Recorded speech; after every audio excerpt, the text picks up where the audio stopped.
Uh, Good afternoon, everybody, and welcome to this meeting of the Governance and Audit Committee of Tydfil County Borough Council. It's Monday, the 9th of December, and it's 2:01. Welcome, everybody, to today. We have some welcomes today, some new members of the committee. We have gained two new members, Councillors Gareth Thomas and Andrew Barry. Welcome to you both. Which means that we've lost two members, Councillor Claire Jones and Councillor Brent Carter. And I'd just like to take time to thank those two members for their contributions to this committee over recent years. Two other welcomes, new officers in the room today, their first Governance and Audit Committees. Sitting to my right, Sarah King, who's Director of Governance and Resources, and at the end of the line is Craig Flynn, newly installed as Director of Finance. That's all by way of welcomes, I think. Item 2, the rest of item 1 is apologies for absence. I had a number of apologies today. Chief Executive Ellis Cooper sends his apologies, as does Cabinet Member Councillor Anna Williams-Price. We will introduce other officers as we get to them. Agenda item 2, declarations of interest. If anyone has any declaration of interest relevant to today's meeting, haven't previously declared, please shout. Councillor Thomas. Chair, well, my agenda's loading here. I was interviewed for some of those audit reports by Welsh Audit, so I don't know if I need to declare interest in that or not. I think it's noted. I suspect the names of the interviewees are probably in the report, actually, so I think that's a problem. I don't think that's a problem. No. Okay. Thanks for noting that. Thank you. Any other hand after turning around? Oh, and of course, Councillor Barry. Yes, very similar issues, I suspect. Yeah, absolutely. Interviewed chair for the report. But just as I say, I've got to leave as well at 5 to 3 with work commitments, unfortunately. Okay. We'll see how far we progress by then. We have a very healthy agenda today. I think that's the technical term I've been told to use for it. Say again? That means we won't be called after 3 o'clock because we need to have 5 members and we have 2 members who need to leave at 3 o'clock. There's 1, 2, 3. There's 3 lay members. So we'll be okay. Okay, thanks. Good. Glad we checked. I'm very glad we checked rather than end up sort of breaching any rules, etc. Okay, declarations of interest. Thank you. Agenda item 3 is the minutes of the meeting, which was on Monday, the 16th of September. For those who are present, any issues they wish to flag? Around the room.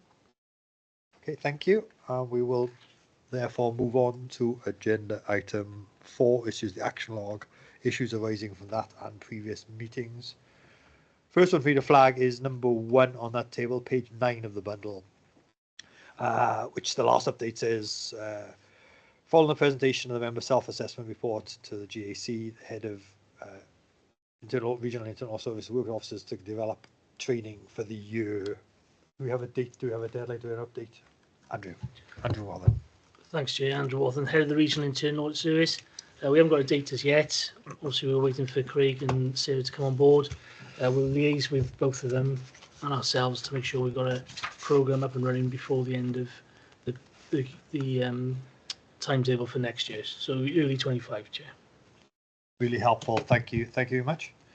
I think probably, Andrew, we're going to stay with you because we're going to scroll to number 8, which was the draft annual report of this committee. We discussed it at our last meeting, and I believe you have circulated it for final comment. Yes, that's right, Chair. It's the annual report for the Governance and Audit Committee for 2003-2004. Members were quite comfortable with the contents of it last time around in terms of a draft. There was a request to take it through to CMT, which I did late September, and there was another comment to add in the attendance records for officers. There's one for members already in the body of the report, so I've added a paragraph of 3.4 and a complementary appendix which identifies all officers who supported the committee throughout the year and their attendance record, Chair. And then that's the only update we've done, and we'll be happy to finalise that before we can take it to Council. Thank you, Andrew. So the intention is to go to Council early in the new year. That's right, Chair. Yeah. Okay, thank you very much. Last one on that action log is agenda item 9. Just to note, we asked about sort of how schools were informed of weaknesses identified, and there's a comment there that says key messages are shared with schools as part of the head teachers meetings. Effectively, therefore, I think that item can be marked as closed if everyone is content. Okay, thanks. Anything else on the action log? Okay, thank you. We'll move on to the first substantive piece of business today, and a very meaty agenda is item 5, Audit Wales, review of performance management arrangements. I guess a two-headed beast. We'll have Audit Wales to present first, and then we'll have Sarah King, Director of Governance and Resources, to talk to it as well. But I don't know which of the several audit people I've got online today who's going to pick it. Sarah Jane, is it going to be you first? Okay, thank you. Good afternoon, Chair. Yes, I'm Sarah Jane Byrne. I'm from Audit Wales, and I'm joined by my colleague Gemma Trivett, who I'll pass to in a second to talk through the findings.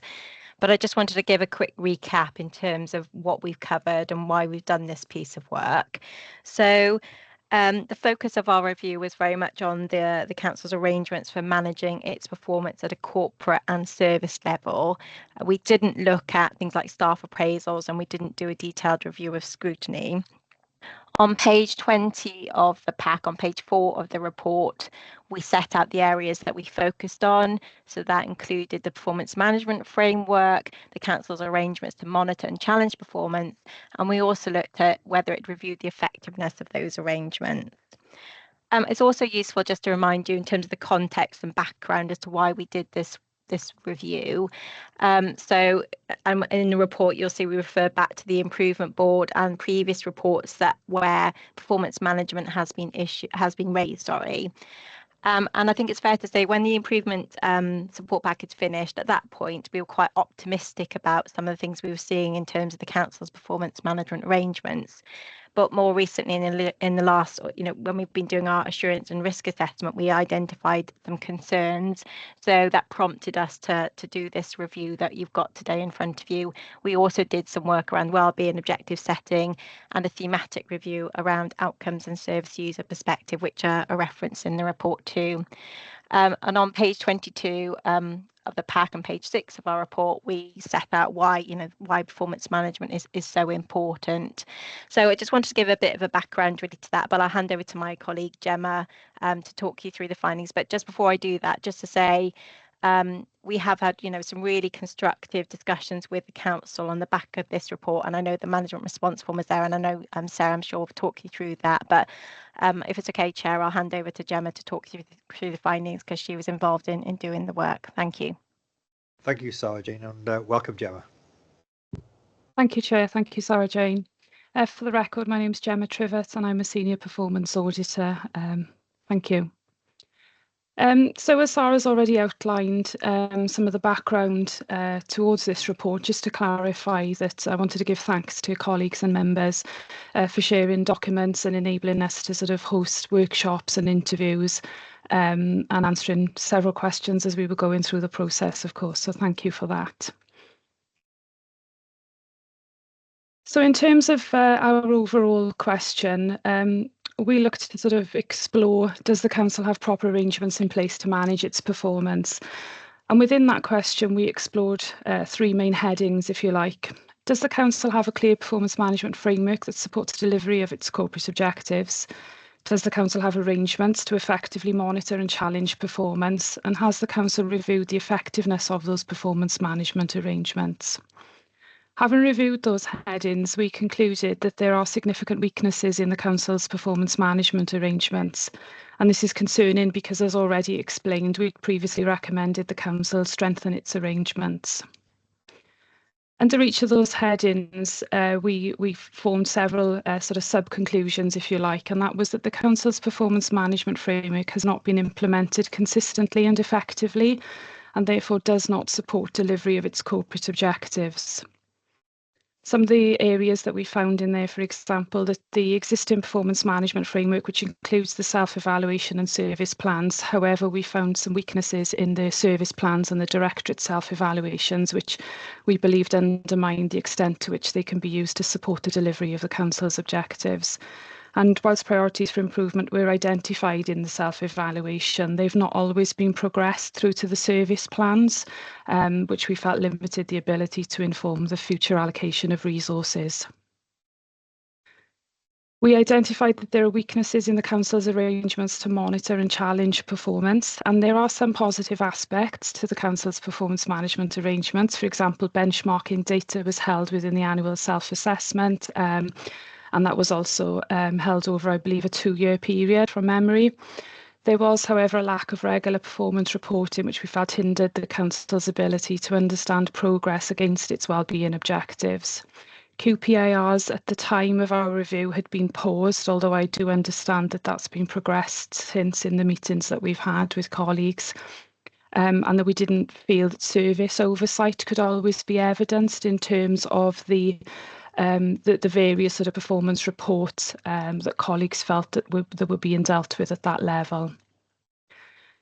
And then the third heading for us was that the Council has reviewed the effectiveness of its performance management arrangements and identified areas for improvement, but it has not implemented them or sustained progress in previous planned improvements. And that for us raised concerns about the extent to which the Council has an effective performance management culture. So we recognise that the Council has recently conducted quite a detailed gap analysis on its performance management arrangements, so has a clear idea of areas that require improvement, and has plans to develop an ambitious performance management framework, but noted concerns about sort of previous momentum and how those changes would be sustained going forward. As mentioned previously, we did identify, however, pockets of sort of positivity with learning away days, and at service levels there were strong networks in some areas where colleagues were able to discuss operational issues and also engage on a regional and national setting in various professional forums. And we're also aware that the Council has previously engaged with other local authorities to seek areas of best practice and to understand complexities around data and so on. As a result, we subsequently set 4 recommendations. Those recommendations are listed on pages 24 and 25 of your pack. They're based around strengthening service planning and self-evaluation by implementing consistency and correlation between self-evaluation and planning, and to standardise some of the quality assurance work. The second recommendation is regarding increasing the likelihood of successful implementation by recognising what is achievable, utilising programme management principles, for example, and learning from others. Our third recommendation is strengthening reporting and oversight to support decision making and accountability by triangulating reporting between finance, performance and risk-based reporting to utilise data and to gain clarity on responsibilities and accountability, and also to capture minutes and action notes from both formal and informal meeting settings so that they can be used to sort of support the detail of that reporting going forward. Our final recommendation was to proactively drive a performance management culture across the Council so that we're able to see a pace of change going forward. Thank you, as I said earlier, to officers and members for your help in pulling this together, and thank you for providing a very detailed management response form. Chair, we have met with officers and considered and accepted the response, and I'm happy to hand over to, I don't know if Andrew or Sarah may wish to take the committee through this particular paper. Thank you. Thank you, Gemma. That's a really helpful summary of the paper, and you're absolutely right. I'll turn to my right, Sarah King, if she wants to come back in and talk about the response to the report. Thank you. Thank you, Chair, and thank you to colleagues in Audit Wales as well for the, as they've said, constructive discussions that we've had on this already. As as Audit Wales have said, we've got quite a comprehensive management response form in front of us because there's quite a lot to do in this area. So I'm not going to take you through it line by line, Chair, but just bring out some of the key things that I want the committee to have considered. So first of all, I think as an organisation, Chair, we welcome this report. It is useful in the identification of some of the key improvements that we need to put in place in terms of performance management. But it's also helpfully referencing some of the good work and development that the organisation has already put in place. So, for example, the development of the corporate dashboard, and some of the work that they did previously around a quarterly performance and improvement review model. So that's really helpful for us to demonstrate actually that we can do things effectively. So you will know because the MRF demonstrates this, that we've already got some strength and capacity in this area through various posts now being filled. But in terms of addressing the recommendations, as well as looking at what the organisation was already doing well and had in place that was effective, we've also looked outside. So we've met with and looked at a number of different local authorities and what they're doing in terms of best practice for performance management across Wales. And we've used various examples from the Vale of Glamorgan, from Rhondda Cynon Taf, from Cardiff, Newport and Torfaen. So this management response form starts off by talking about a revision of our performance management framework, and that's really important because that will set out not only the importance of performance management across the organisation, but its value in telling us, telling members, but also allowing residents who are the recipients of our services how we're actually performing as an organisation against the priorities that we've set out in our corporate plan and our wellbeing objectives. It also sets out our ambition around self-evaluation across all directorates, that we will start that process after Christmas, and then we will move then into the service planning process. And we aim to have those completed in place by the beginning of the next financial year. Again, for that, we have worked on a template and model that is used by a nearby sort of local authority. And again, taking the best sort of parts of that and then adding to it what is appropriate for our organisation at this time in terms of our maturity and the sort of things that we already have in place. So that by April 2025, we at least have in place a consistent and effective set of self-evaluations for each directorate, which obviously have brought out the areas for improvement, and those areas for improvement are then reflected in the directorate business plans that we have in place across the organisation. The actual report referred to taking a staged approach to delivery, so being mindful of the fact that we are the smallest local authority and being mindful of the constraints that we have around capacity and capability. So we've built this in to our sort of work programme, and you know, we are making sure going forward that the performance team that we have, even though it's small, it will be very effective at adding value to the wider directorates to allow them to manage and deliver performance management. And again, we've talked to other local authorities about how best to help and facilitate front-facing directorates to do that more effectively. One of the other recommendations, as Gemma said, was around strengthening our reporting. So again, we've looked at one of the models that is being used in the other local authorities, which basically does quite a standard formal report on a quarterly basis, which brings together, combines financial information, performance management information against our priorities, and risk management information. That is best practice. It's not something that we've had in place consistently in the organisation previously, but it's something that, again, the Director of Finance and I have talked about in terms of how we coordinate timescales to make sure all that information comes through on a regular basis to go into those reports. Those reports then will need to go to scrutiny, to Cabinet and to this Governance and Audit Committee. And we are also going to reinstate the quarterly sort of performance improvement review models, which again will add challenge at that officer level for us, so that directors have a better understanding of the performance across the whole of the organisation, not just within their own service area. The final recommendation, Chair, is around leadership and culture. And this will be really important for us to embed across the whole of the organisation, for Cabinet, for all elected members and for the corporate management team.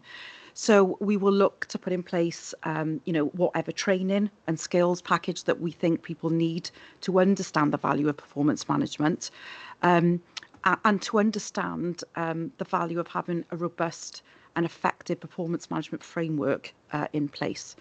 The challenge now, and again, we've talked about this with Audit Wales, the challenge now is for me as the Director of Resources and the whole of the organisation to actually deliver what we've said that we're going to deliver by the timescales that we've set out. And I hope that the committee can already see, in terms of some of the other papers on the agenda around risk management, where the performance team have already started to add value and take things forward. I have also said to Audit Wales colleagues that I will keep them informally updated, so I will share with them as we go along models and templates that we're adopting and using, but also if there are challenges to the timescales that, before we come to formal committees, that we will again have that discussion with Audit Wales colleagues to keep them in the loop as well. Hopefully we won't get to that stage, but we've given that sort of commitment. And the other thing I think for me is that we want to keep learning from others. We've got a bit of a sort of informal community of practice in place with some other local authorities, and I'm starting to build up that with my director peers then who have similar portfolios to me across different organisations, and Andrew and the performance team will do that with their peers across Wales. So we will look to get any feedback that we can from the peer panel assessments that are taking place, because that will undoubtedly again give us sort of continuous improvement around performance management that we can then look to sort of add into our mechanisms going forward. That's all I wanted to cover. Thank you, Chair. Thank you, Sarah, for a comprehensive response and to go along with a comprehensive organisational response form we set out what we're going to achieve and when we're going to achieve it by. I think it was Gemma who used the word ambitious plans. Obviously, there's the question, the challenge here is, I think there are pockets of good practice, I think, as Sarah Jane said, but I think it's about sort of finding how we have a consistent approach to this. And those ambitious plans clearly will take a resource. Do we have sufficient resource, I guess, to be able to make sure that we get this done? I guess is the question. Sarah, no pressure. We've thought about that, Chair, and that's why we have staged the approach over the next sort of 3 to 4 months to get what I class as essential building blocks in place around self-evaluation and service plans. That isn't anything new for local authorities. It's not something that people don't have experience in. And coming into the organisation, Chair, I've working alongside me some really, really experienced and professional officers in the performance team who will be able to sit alongside and add real value to directorates when we are asking them to do this. As you said, there are pockets of best practice, Chair, so we want to sort of share that and get sort of service leads coming forward and sharing that with others. But this is achievable in my professional view. We will have to keep up the momentum, we will have to keep up the pressure, but we will do that through a series of sort of facilitated workshops with directorates. So we will not just be sending forms out for them to fill in and come back to us. We will be working alongside them. And if we need to, we will draw on others, and best practice elsewhere to bring in, sort of facilitated workshops for officers. But this is achievable, Chair. I realise we've got small teams, but I worked in, another very small local authority. And I think what we haven't got in capacity, we certainly make up for in terms of capability. And it's how we harness that capability, how we focus what we need to do, and how we prioritise this work going forward. Thank you. I mean, this is a really important report from Audit Wales. I just sort of check that everyone's got the chance to sort of just check with Audit Wales and with Sarah King in terms of any issues they've got to raise. Let me just flag up one more from me, and I just want to just clarity over how this goes forward vis-a-vis the oversight, because I see under, I think you've already said it, Sarah, just to check the reporting. It says on bottom of page 41, it says new reporting to scrutiny and cabinet. I think you also said that it would come back to this committee as well. I'm wary of duplication, but I'm just making a check that this committee has a role to play in terms of seeing that the building blocks of performance reporting are put in place. Thank you. I'm not sure if I need to press this again, Chair. Okay. Yes, so because we will have in place from the next financial year a formal quarterly report, Chair, that will be coming through to scrutiny and cabinet. It may not need to come through to governance and audit, as on a quarterly basis, but it's important to start with that you can assure yourselves as a committee that I've put in place the structures and the mechanisms for that formal reporting to happen. So there won't be any duplication in terms of us, presenting, or it would be the same report that would come through to those committees.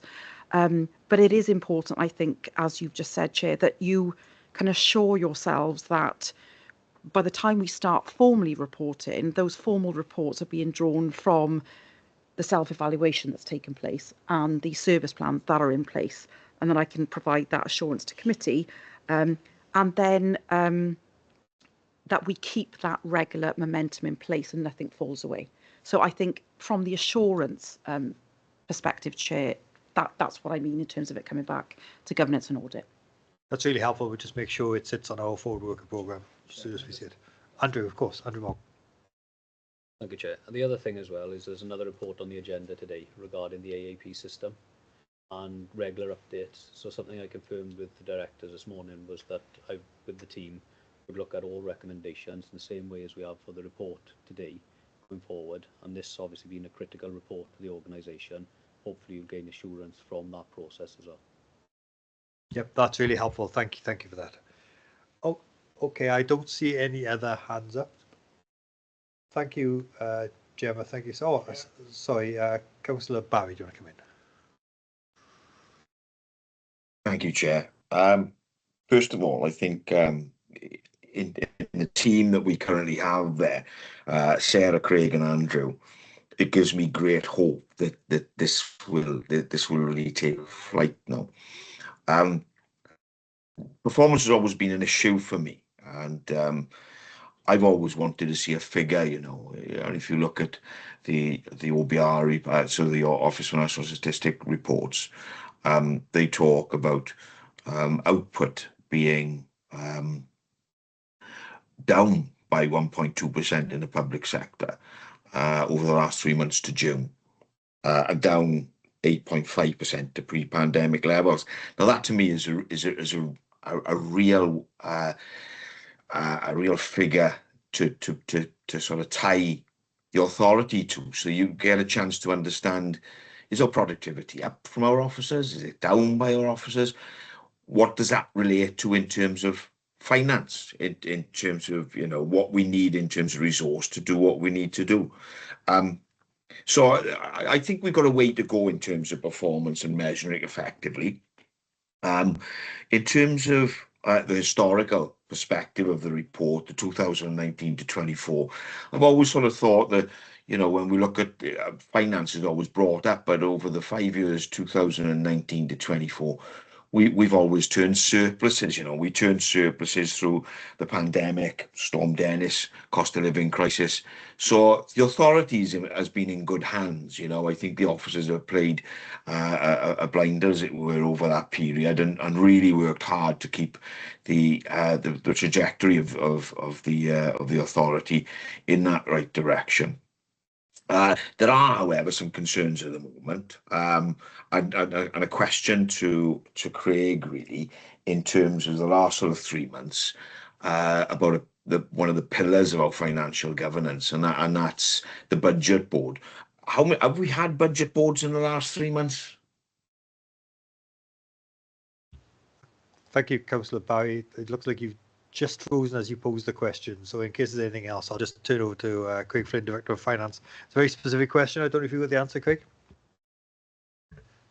With regards to budget board, we have now realigned budget board to meet on a quarterly basis, which will feed in into the quarterly reports that will go to Cabinet. Okay, I mean that does worry me, because budget board is an opportunity early doors to begin to question where the deficits and the surpluses are, to keep the finances and the performance of the various directorates in line. So I wouldn't agree with that. I don't think that's a good move.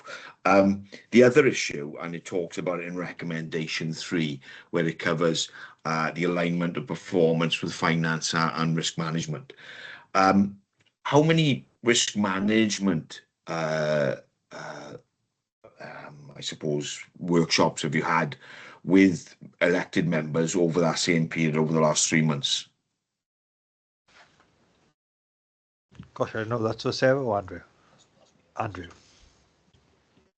Thank you for the question, Councillor Barry. In terms of workshops with elected members, we spoke to the Cabinet member as part of the Q1, Q2 reporting, as we've done previously, and she has taken that back to the Cabinet. In terms of the corporate management team, it was presented, I think it was last week or the week before, as part of the Q2 reporting, and it's come to this committee today. Okay, I mean that's another area really that we, as you know, and we gave a lot of prominence going back a few years, and it paid dividends really. It was in the forefront of everybody's mind in terms of what was the risk attached to everything we did, and I think that has slipped, and I think the report is accurate in that. But we need that risk management to be given more prominence. Yeah, an overall view, Chair, would be, I hear conversations there about the performance dashboard. I've clearly seen the performance dashboard, but it needs to be a tool. It doesn't need to be a concept or in any way just an answer to a question by Audit Wales. It needs to be a tool that everybody uses on a regular basis and is identified in that manner. And I don't think we've achieved that. And I think that needs to be a focus into the future so that it does become a tool. So everybody recognises when we want to see where we're going, that's where we go. And it really puts a focus on that performance. I'm pleased that the report is in the format it is. I absolutely accept the recommendations, and I see the reality of those recommendations. It's now the momentum to keep that going. The one concern I have as well is that every budget year, you know, we say we can't take our foot off the gas and we have to look at performance and how the directorates are operating, but we do. And, you know, as our administration in May of last year, in June actually, we started work on the performance and what we thought was needing to happen in the coming 12 months. We did a lot of work through the summer, and that wasn't matched by CMT, and that's a worry as well. I think we do take our foot off the gas. And we shouldn't, you know, it's a 12-month operation that we need to continually work on. And it's, you know, another area of concern for me is home working as well. That, you know, we hear all the time that people can't get hold of officers, and we hear where we are with, you know, people working and taking the kids to school, and I get that. but we have to have more of a focus on that as well. That level of productivity and performance by everybody, maybe a bit taboo to ask, but we have to make sure we're on top of that, because it is the norm now. And it being the norm, we need to understand how we can get the very best out of our people who do use that facility. So just a few comments from me, Chair, just a bit of reality in terms of where we are and what we've seen. Thanks. Councillor Barry, I think that was really helpful because it kind of tied together quite a number of agenda items we've got today. We've got financial sustainability and we've got risk registers on today. I think that's really helpful heads up, and I'm sure your challenge into the system will be very beneficial in the months to come. So thank you for that. Councillor Thomas, you've been very patient. Thank you, Chair. I welcome the report as well. I think we were very honest when we were interviewed on our appraisal of where the council was, and I think the senior officers were too. I think what we needed was the directors to come on board to, lead us, to lead our journey, I suppose, on the performance framework. And now they're in place, and now I think we will, see the fruits coming from, the roots, I suppose, that's now in the organisation. We know there's a problem with performance culture throughout the authority. There are some real good pockets, as you said, and there's some really poor ones, and we are all aware of that. But I think for us to be an effective authority, it needs to be standardised. Good practice, everybody has to do it. And the only other last point I'd like to make, I think with this report that we've seen today, you say it may go to Cabinet, Sarah. I think it'd be very useful if this went to full council, so all members get sight of it as well. Even if it's an information report, they get sight of it. Thank you. I think that's a fair point, and I think this report will it absolutely must act as a catalyst for things moving forward.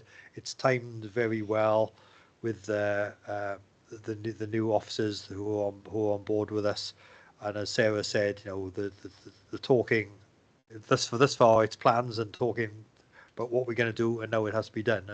And I'm heartened by the regular reporting. We're going to get back to make sure that the actions do indeed crystallise, and we will start to see improvements in the very near future.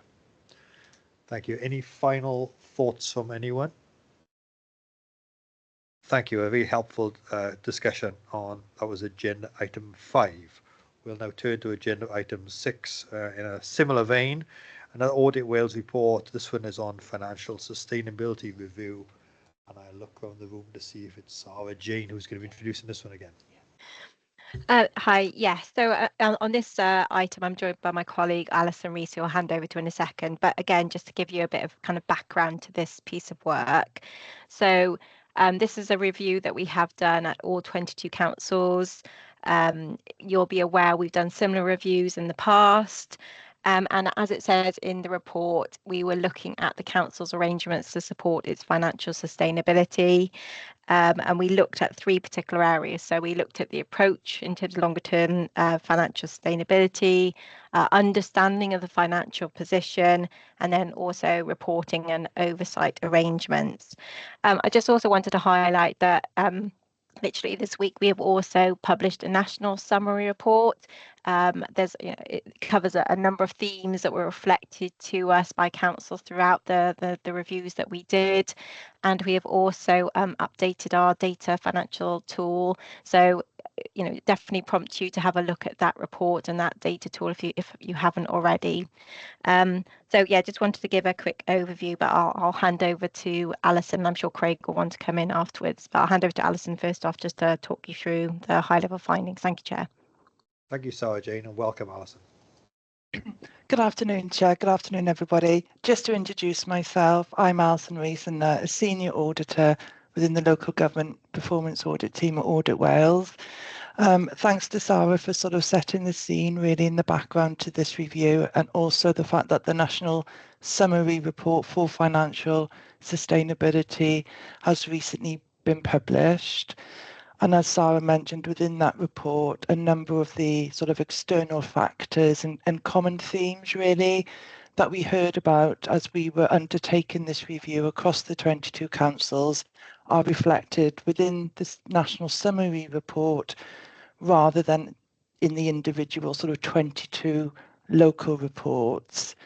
And the National Summary Report as well also contains examples of practice that we observed and we heard about and we read about during the course of this work. And again, as Sarah said, you know, if you can have a look at that report at any point in time, then there's examples there of this practice that we have seen around councils trying to strengthen their arrangements around financial sustainability.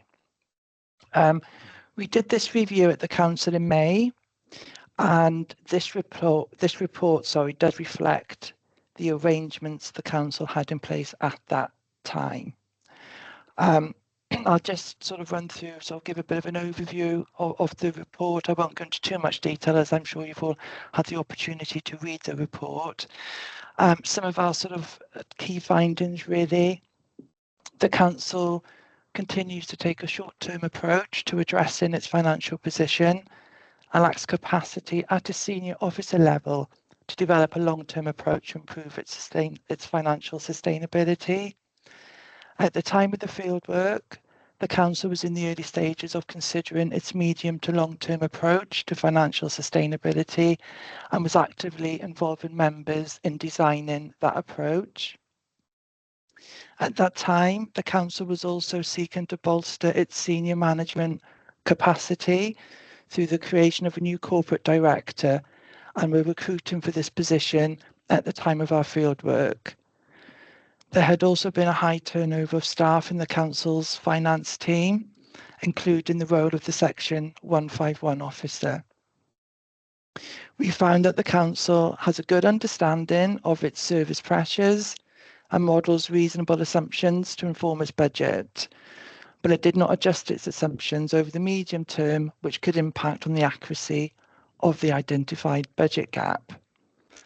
And while there is regular budget monitoring reports to senior officers and senior members, the council does not report on delivering of its savings. So overall, we concluded that there are significant risks to the council's financial sustainability, as it does not currently have a plan to address its medium-term funding gap and does not have a long-term approach to improve its financial sustainability. Now, the report contains 2 recommendations, and these are on page 9 of the report. The council has completed a management response form stating its actions to address these, and we are satisfied with the council's proposed actions. And just before I hand over to Craig to talk through the council's response, I would like to thank the officers and members that we spoke to during the course of this work. Thank you. Thank you, Alison. You've queued it up nicely. I'll hand over to Craig Flynn, Director of Finance, to talk about the organisational response form. Thank you. Thank you, Chair. Yes, and thank you for colleagues in Audit Wales for undertaking the report, and we welcome the report.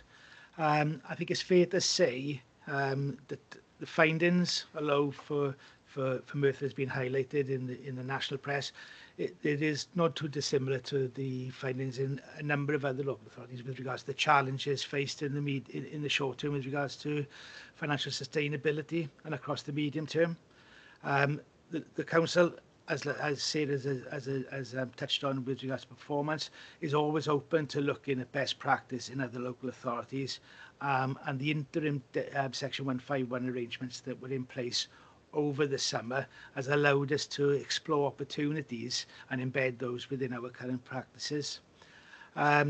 Touches on regarding capacity, and with the appointment of the Director of Governance and Resources and the appointment of myself, that has brought in some additional capacity to the corporate management team to drive this forward, and we will look to see how that will be embedded across the next couple of months and into the new financial year. Delivery of savings, we will look at opportunities to be reporting on the delivery of the savings that have been identified as part of the budget setting, and the success in delivering those on a financial and operational basis, and also the impact of those efficiency savings on other services. And we need to be mindful of that as well as we go forward. With regards then to the financial approach, in reporting, we'll be cover that off in 25-26 as part of the performance management framework we'll be taking forward. That's all I want to add at this point in Chair. I'm happy to take any questions. Thank you, Craig. That's really, really helpful. I think one thing you didn't mention is in terms of budget settlements for next year. Welsh Government announcement is tomorrow, I think, with local government settlements later this week. So we'll have a little more clarity in terms of where we stand. Nevertheless, the report stands in terms of understanding that long-term approach. That modelling is really important. I think fully echoes back to something that Councillor Barry talked about in terms of, but the budget workshops, so we all understand what the options are. And I think in previous years, this committee has been engaged in some of those discussions. That would be really helpful if we could do that again as we go forward, whenever we're engaging with members. So the question, the management response form kind of covers all the issues. It's the immediate focus for 25-26. I presume there's a position for 24-25 is being closely monitored, and we know where we stand with that. And I presume we're not hoping to add to our deficits in this current year.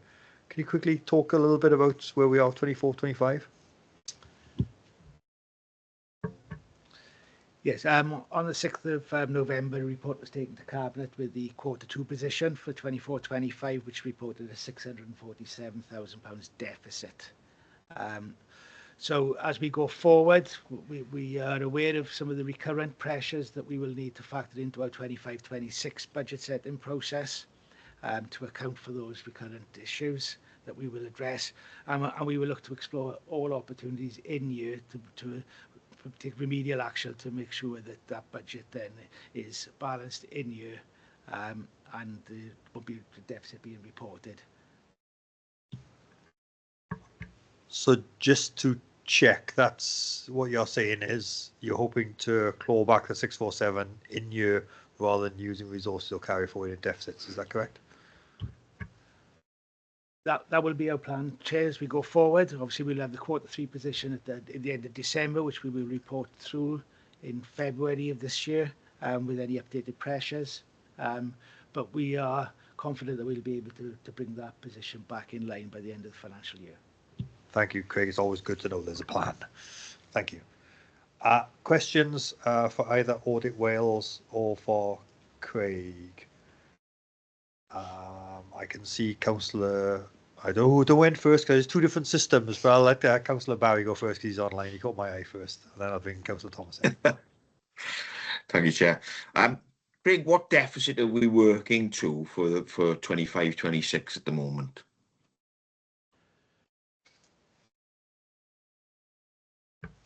The position reported in April 2024 was the 8.8 million. What we're looking at the moment now, we're reflecting all changes to our pay and non-pay planning assumptions. But we will not be able to provide a confirmed position until we have the information through from the settlement, which is being announced on the 11th of December. Then we'll be in a position to report to Cabinet and Council in January the updated funding gap for 25-26 and how that flows through then into the MTFS, which we will report later in the spring, early in the summer. So are we saying that 8.8, does that include all the pressures at the moment, or are there still pressures to come? The 8.8 was the pressures as of April. So there has been changes to our pay assumptions where we were factoring a 2.3% increase in pay. As members will be aware, the NJC ranges from 2.5% to just over 6%, and teachers' pay was 5.5%. So those will bring forward additional pressures, which will have to be factored into the funding gap in 25-26. Okay, and from a political perspective, do we know if education is going to be supported as per Labour's manifesto? Because if that is, there's circa £2 to £3 million needed to go into that. Would that be right?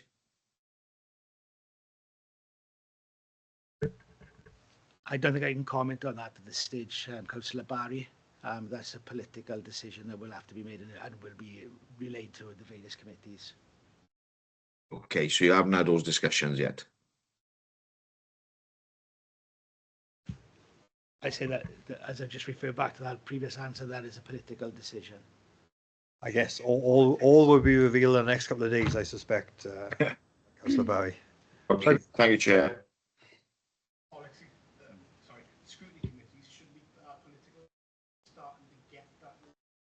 Yeah. I mean, it's a fair question in terms of what funding we're going to get. The decisions made at how that funding arrives is not for this committee. Absolutely, we'll make clear of that. Okay, thank you, Councillor Thomas. Thank you very much, Chair. It mentioned in the report about the high turnover of staff in the accountancy department. I don't know if this is one for Wales Audit, but any reasons why you think that is? Well, as we've had a bit of a revolving door of directors of finance the last. So as the current director of finance, so take stock of where we are, and perhaps Craig, you can talk a little bit about sort of resources across the local government piece in terms of finance staff. I know we're not alone in struggling to recruit staff. I know that much. Craig, anything to add? We continue to try to recruit accountancy staff. We still carry in one vacancy at the moment and been unsuccessful in recent advertisements for that post. Again, I don't think we're too dissimilar to other local authorities with regards to attracting and retaining professions in the accountancy provision. It's something that we will revisit and look at and see how we can be a more attractive employer. But we do carry one key vacancy at this moment in time, which we've been unsuccessful in filling. Thank you very much. Thanks. And Councillor Andrew Barry, do you want to come back in? Yeah, it was just on a conversation I had with the previous interim finance director, 151 officer, who, along with the concerns expressed by Councillor Thomas, you know, we lost two, if you include the interim. There's 3 151 officers, but we've also lost our chief accountants in 3 of our key members. And what was described to me is we had a knowledge deficit now in accountancy. And I suppose, Craig, in your own assessment, having been there a little while now, is that to be concerned? Is that a concern we need to worry about, or are you happy that you've got what you need to get the job done, as it were? Craig. Obviously the vacancy remains a concern. That's a key post that we need to recruit, but the actual capabilities of the team is exceptional, and there is no issues with regards to that. So it is a concern that we haven't been able to appoint to the chief accountant, but I've got no concerns around the capability and professionalism of the team that exists within the accountancy division. Great, thanks, Craig. Thank you, Craig. I can see Alice King for Audit Wales with a hand up. Obviously, you can give a wider perspective of how the other 21 local authorities are struggling as well. Thanks, Chair. I was actually going to come back in on that point specifically around the potential risk around that knowledge deficit, as Councillor Barry called it. I just wanted to remind the committee that in the audit plan that we provided to you earlier in the year, we did highlight that as a significant risk to the audit and to the financial statements. We're currently still working through what that looks like in terms of our audit response, but I wanted to make sure the committee was aware that we do see that as a significant risk for the 23-24 accounts. Thank you, Alice. That's a helpful conversation. I'm just trying to think through. We've got the agenda item further down the agenda, but from your perspective, therefore, the draft accounts have been done, and I presume it's a little early to say whether they are of sufficient quality, etc., because that's something that you do in the audit process. We'll cross that bridge when we get there, shall we, in terms of the 23-24 process. But thank you for that heads up, and you do remind us of that. Thank you.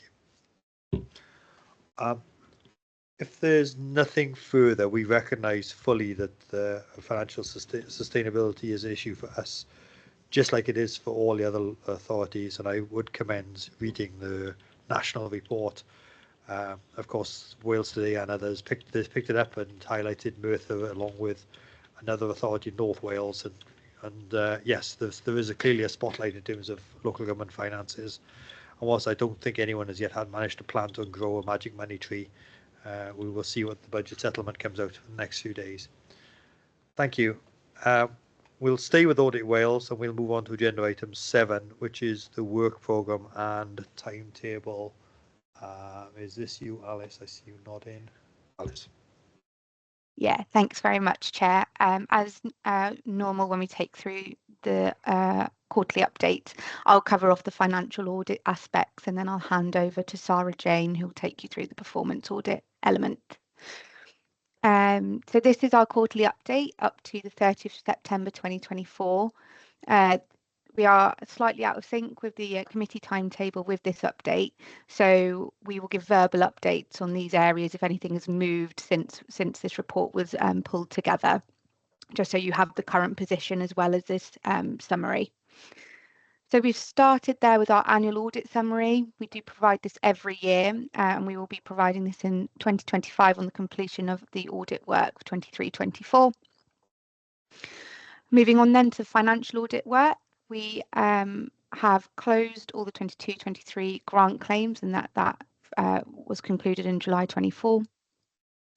The audit, and we've just touched on it on the 23-24 statement of accounts, has just started. We began that work in November, so it's early doors, and we're working closely with Craig and his team to undertake that audit based on those draft statements which were provided to us around the middle of November. We are hoping to finalise that work in March 25. Finally, we have the audit of grant claims for 23-24.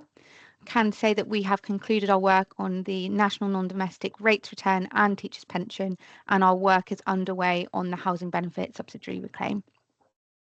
So if that's okay with you, Chair, I'll now pass on to Sarah Jane, who will take you through the performance audit elements of this report. Sorry, Alice, just before we switch off, and just thinking about financial audit, obviously the accounts one is the big one in the middle there. It's the timetable says November 24 to February. You said March. I presume the intention is to come to the March meeting of this committee. Is that right? Is that what you're saying? So hopefully you will indeed be done during February, if I'm right. We will aim to come, I think it's late in March, to this committee. However, the accounts were due to, or we thought the accounts were going to be provided to us in early November, and in fact we were delayed at least 2 weeks in receiving the draft accounts, so that has pushed us back. So we will be aiming for that March finish, and hopefully we'll be able to come to that committee as planned at this stage. Okay, thank you. Just keep us posted as that progresses. Thank you, Sarah. Alice, you're handing back over to Sarah Jane. Yes, thanks, Chair. So in terms of the performance audit, just a couple of updates, a bit like what Alice has done, really. It says there about the commissioning schematic review. So that's a review we're doing across all 22 councils. So just to say the field work is now underway for that piece of work. We've covered the financial sustainability and the fact that the National Summary Report has recently been published. We've talked about the performance management report today as well. In terms of the 24-25 work, the local piece of work there, we mentioned is around planning. We are, the field work is currently underway. We're looking to kind of conclude that in February next year. And then the other local piece of work will be on counter fraud. A couple of other changes I just wanted to make you aware of. On page 5, it says that's of our report. Sorry, page 5. It says that there'll be a piece of work on discretionary local government services. I just wanted to update you that we have recently decided to change the topic of that piece of work. We will formally update it in our next quarterly update, but that piece of work will now be on children's services. We're currently in the process of scoping that piece of work, but clearly that's there's been lots of pressure in that area, so we're keen to do a piece of work on that. So I just thought it was timely for us to update you on that. Those are the key updates I wanted to kind of point out at this stage. Thank you, Chair. Thank you, Sarah Jane. I think that's really helpful to understand what's coming. We'll see them when they arrive, and I really appreciate the hyperlinks in the report, in the document, so we can actually pick up any of the reports that have been published. And look around the room. Any questions for either Alice or Sarah Jane? Okay, helpful update as always, a long detailed list of reports. Anyway, I've just scrolled through them. Okay, we'll now move to agenda item 8, and I think probably it's probably best if we talk about agenda item 8 and 9 together, because they both cover reporting of corporate risks. The first report talks about 23-24's annual report, and the second one talks about quarters 1 and 2 of 24-25, which brings us all the way up to September here. Sarah, if I turn to you for a brief introduction, and I presume we will then turn to Andrew.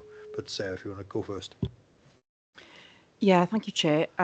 So, yeah, the first report, agenda item 8, is the annual risk report, which covers 23-24 financial year, and would come to this committee on an annual basis. It just outlines the trends really throughout the year regarding the corporate risks for that time period, and the findings, brings together the findings of an internal audit as well. The last section of the report outlines sort of next steps to address those recommendations, but also the committee will have seen sort of references to the wider changes as set out in the response to our performance management report as well. And then in terms of the second report, Chair, that is sort of bringing us as up to date as we can be. That sort of a couple of key points to bring out in that. One of them is the changes that we've made to the corporate risk register. Again, we've looked outside and we've adopted a model that has been used in Cardiff for that in terms of the actual template risk register. And then we've added, in terms of our own experience, some additional sections onto that. And the second relates to the sort of review and updating of the risk management policy and strategy, which includes a discussion with the Director of Finance on the risk appetite, Chair. Andrew, anything further to add? Okay, not a lot, Chair, but just to give assurances to the Governance and Audit Committee, we have looked at the recommendations from the internal audit, which I'm sure will be presented shortly or in the next couple of months to this committee. As you can see on the page in the report, it sets out what the recommendations are. Two of them are number 2 recommendations, and the last is a third recommendation. We've worked on all of those as part of the work we present in today. One thing to note around the policy and strategy is when reviewing that, we have streamlined it and focused on the key points. Having looked at other local authorities, that's something similar to what they've done, and we'll have booklets, both that will be used for training and can be available on the website. In terms of the corporate risk register, I think it's been raised previously that there were issues around the level of detail being presented to this committee in terms specifically around actions and logging and monitoring of actions. That's something that's being addressed within the new framework that we're looking at and within the new risk register that's presented today. We will be looking to streamline further so that reports can be presented as action plans on a page, so you'll have a summary around each of our corporate risks. And then finally, you will see that we have looked at our corporate risks more generally and applied the policy against them, and the changes are set out within the report. Safe to say that we are looking at climate change based on what's happening recently, but also whether that description is correct. So the Director is looking at that with the relevant team at the minute, and we'll present that at the end of quarter 3, which I believe is a report coming the end of January to this committee, Chair. So happy to open up for questions, provided you're happy with the recommendations and the content of the report. Thank you, Andrew, and it's really helpful to recognise issues that he's raised before, recognise them and what's been presented today, so that's really helpful. Two of the big takeaways from the report, as like you say, 97. I'm sorry, I'm not doing my microphone on there. Really helpful summary, Andrew, and helpful to recognise that the issues that this committee have raised in the past have been recognised. I was going to talk about page 97 and the risk register, which is a helpful 2-page summary of where we are right now. I've got some other questions, but I'll bring in Councillor Thomas first. Go ahead. No, thank you, Chair. And I think it's, risk is one of those things that evolves and it's just good to see we moving, with best practice. So I'm happy to receive that, Chair. And I agree with Andrew on the climate change and the current weather that we're having.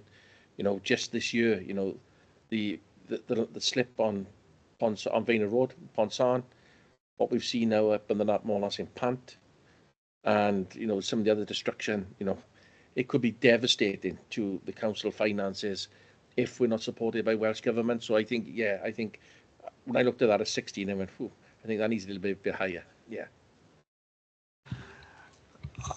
I think you're absolutely right, Councillor Thomas. I think it's good to see a risk register that is dynamic. Whilst there are some big topic issues there which are inevitably going to feature on most organisations' risk register, it's nice to see them being moved and being actively managed and seeing the scores increase and decrease as appropriate. Again, helpful to see a reasonable number of risks in our corporate risk register. There are lots more risks, I'm sure, sitting down below being managed by individual directors and directorates. A couple of questions for me, if I may. One is on page 101 and onwards is the draft risk management strategy and policy. I think you described it as streamlined, and I think it's a helpful document. And Andrew, you already, obviously sat alongside me long enough to know I was going to ask about training, and you've already mentioned training booklets. That's really helpful. My questions around the strategy and indeed the risk appetite matrix, which is page 116, is that they've obviously been agreed via management. I presume now we have seen them, assuming we are happy with them, that they get referred to council for formal adoption. Is that the next process? Yeah, that is true, Chair. Yes, that is true, Chair. So the policy, as is a policy, will go to council. We wanted to take it to this Governance and Audit Committee first. So we plan to take it to council via cabinet in January. Really helpful, thank you, Andrew. And my eye was drawn to page 123, where he talks about different roles and responsibilities of different bits of the organisation. It specifically talks about the Governance and Audit Committee in here, and it says our responsibilities are to provide a high-level focus on assurance to the council's arrangements for governance, managing risk and effective control environment. Effectiveness of the council's risk management arrangements, and seek assurance that action has been taken on risk-related issues. And I think this report is very ample demonstration that we are seeking assurances, and with this comprehensive report today, I think we are getting them as well. So that's really positive. So thank you both for that. And it'll go to council now in the new year, I presume. Yeah. Okay, thank you. Look around the room for any final comments, and I don't. From the virtual room, and we're all looks like we're all good. Okay, we will move on to agenda item 10. I don't think there's any escaping Sarah and Andrew. Agenda item 10 is the draft of self-assessment report, page 141 for anyone who's keeping score. Sarah first. Yeah, thank you, Chair. Members of the committee will be familiar with the corporate self-assessment reporting on an annual basis. Again, a look back in terms of how the organisation has performed. Apologies, Chair, that it is later than I would have liked, but it's come through at the earliest opportunity once both myself and Andrew have been in post. So that will be that will be in a more timely fashion next year, Chair. But basically, the report outlines how the council has delivered against its wellbeing objectives and its general performance, if all the sort of evaluations and conclusions have been made as part of the report, and then an action plan is produced. That action plan then needs to feed into the delivery plans that we have then for the next year, Chair, for each sort of individual directorate. That's all I wanted to cover. Thank you. Andrew, anything further to add? Or? Okay, thank you. It's a helpful document reviewing the year. I was going to say the year that just gone, but the year finished all the way back in March. So I think Sarah's point is helpful. Obviously, it takes quite a while to compile, but I presume when you say earlier next year, you're kind of talking somewhere in the July-September range, I presume. Yeah, Chair. And obviously some of the changes that we talked about in terms of the performance management framework that we want to put in place will allow us to be compiling that performance management data on a more regular basis. So at any point in time, we should be able to, collectively pull together a performance management report to demonstrate how we're doing against our sort of key priorities. But that will mean, Chair, by having that much more regular reporting system around performance management and risk and finance and the corporate sort of health of the organisation, that this can be pulled together much quicker after the end of that financial year, each financial year going forward. Terrific, Sarah. Thank you very much. That's really helpful. And again, this will go to council in the new year. Okay, we'll turn to agenda item 11, which is the external audit recommendations. And I hesitate to think who's going to be talking to this one. Sarah again. I think I'm on, Chair. Yeah, so again, this report follows on from previous reports that have come to the committee regarding external audit recommendations placed on the council. So it's a regular report that comes before you. I just wanted to note the sort of intensive work that the team have done on across the organisation through directors to review and update the significant amount of historic recommendations that the committee was seeing through this report. So all of those now, the majority of the historic recommendations have either been reviewed, updated and completed, Chair, or where they haven't been completed yet, they've had a revised end date and new sort of owners assigned to them, or wherever changes have need to be made to actually make sure that we are keeping the momentum going on this and making sure that all of these audit recommendations are being reviewed and updated and actioned in a timely manner. The only other thing I wanted to check, just to confirm, Chair, is that we've added sort of a brag status now onto the system. The system, in my view, Chair, is good. It's an effective system. But we've also added in now where we're working through sort of directors. So there's that director sign off for all of the audit recommendations on there. And we are looking to see where else we might be able to sort of strengthen and improve the quality assurance process around it, Chair, like adding on sort of pieces of evidence into the system to back up the updates provided by officers. Thank you. Terrific. Again, I'm really pleased that, because this committee has raised this in the past about just the documentation. Really, it seemed incredulous that there were lots and lots of historical recommendation outstanding, and indeed, so it's turned out to be the case that it was a matter of the paper management rather than actions. And this is a really helpful way to map those off. Thank you. I think there's one typo in here. We need to just check where I think it says in the completed section there's one referring to an Estin report. We just need to make sure that's closed off, and just because it says it isn't complete on here. Can we just check that one, please? Okay, thank you for that, Sarah. We now turn to agenda item 12, and again I think there's probably two which have overlap here. Agenda item 12 and agenda item 13, the annual complaints report for the authority and the Ombudsman's annual letter to the authority, which obviously is very much allied to this. I'm vamping whilst officers walk into the relevant document seats to sit down, and the lead for this will be Simon Jones, or title head of legal. No. Senior solicitor. Senior solicitor. There you go. There was. That was the problem. I having to vamp too much for too long. Simon, over to you. I don't know if you want to talk about them separately or only take them as a collective. So we'll start with item 12. Shall we? Chair, we'll see how they go. Obviously, the first report is the annual report, review and assessment of complaint handling in the authority. This is the third time we've put this report to the Governance and Audit Committee. That follows the Local Government Elections Act, which came in 2021, which added complaint handling as a function of this committee. So the first report went up 3 years ago.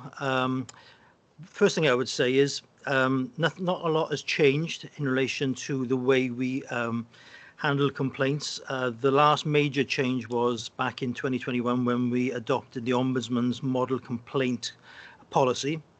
So that's the last major change. I manage the department. Gaynor to my left is the complaints officer and does the day-to-day operational stuff, and we have an assistant complaints officer as well who covers for Gaynor. So a little small discreet team. I don't get involved in the operational stuff, but I am there to offer legal advice and support as they go through the complaints. But I think what you'll see from the report is that complaints are up, but they are corporate complaints. We had 11.2% increase in corporate complaints from last year. We've also had a big reduction in the last year of adult social services complaints. They're down by 37%, whereas children's social services are roughly the same. We had 88 last year, and we had 87 this year. But generally speaking, complaints are up everywhere. You'll see from the Ombudsman's letter that the work that they are doing now is significantly more than what they were doing when we first started to get these reports from them. But I think what you got to remember is this is the effectiveness and assessment of complaint handling, not complaints received by the council. Obviously, we want to see complaints low, but that's not a marker for whether or not we are handling complaints well when they come in. I think the figures that show performance are the ones that relate to how many complaints are resolved at stage one. You'll see that there's a three-stage complaint process. The first stage is where a complaint comes in. It comes into the complaints department. We have to acknowledge that complaint within 5 days. We then send that complaint to the department, and it's usually a manager will then look at that complaint and try and resolve it at that stage. And you'll see that 100% of all adult social services complaints were resolved at stage one. 26% of those complaints were upheld. So, I mean, that's roughly a quarter properly made complaints, and we put our hands up and we'll accept that there was a failure there. Again, good figures for social services. 96.5% complaints were resolved at stage one, with 10% of those complaints upheld. So not many complaints being upheld for children's social services. And then corporate complaints, which is the big one, where we get nearly 700 complaints a year. 97% of those were resolved at stage one, with 37% of those complaints upheld. So more complaints being upheld when they come in on the corporate side. But what I will say is, I think those figures are good. 100%, 96%, 97% complaints resolved quickly by managers. So that saves time, money, and the complainant gets the complaint dealt with quickly. Obviously, you're never going to satisfy everybody with the way you handle a complaint, because very often they want the outcome that they're seeking, and it might not be the outcome that they should get. So we then move on to stage two. So you have to go to stage one first. Stage two, then we had 20 of those complaints escalated to stage two, and only one of those complaints was upheld at that stage. So again, I think that's a positive figure in that stage one is effective. Usually the manager knows the complaint person firsthand, knows their departmental ways of working, and they are the best people to deal with the complaint. So I'm saying that figure is positive. But again, once you've gone through stage one and stage two, if you're still not satisfied with the council's response, you have the option of going to the Ombudsman. So last year we had 12 complaints go up to the Ombudsman concerning services from Merthyr Council. That's a decrease from, I think it was 17 we had go up last year. Of that 12, 8 were made prematurely. So the Ombudsman will always bat it back to us if they can see that you haven't gone through stage one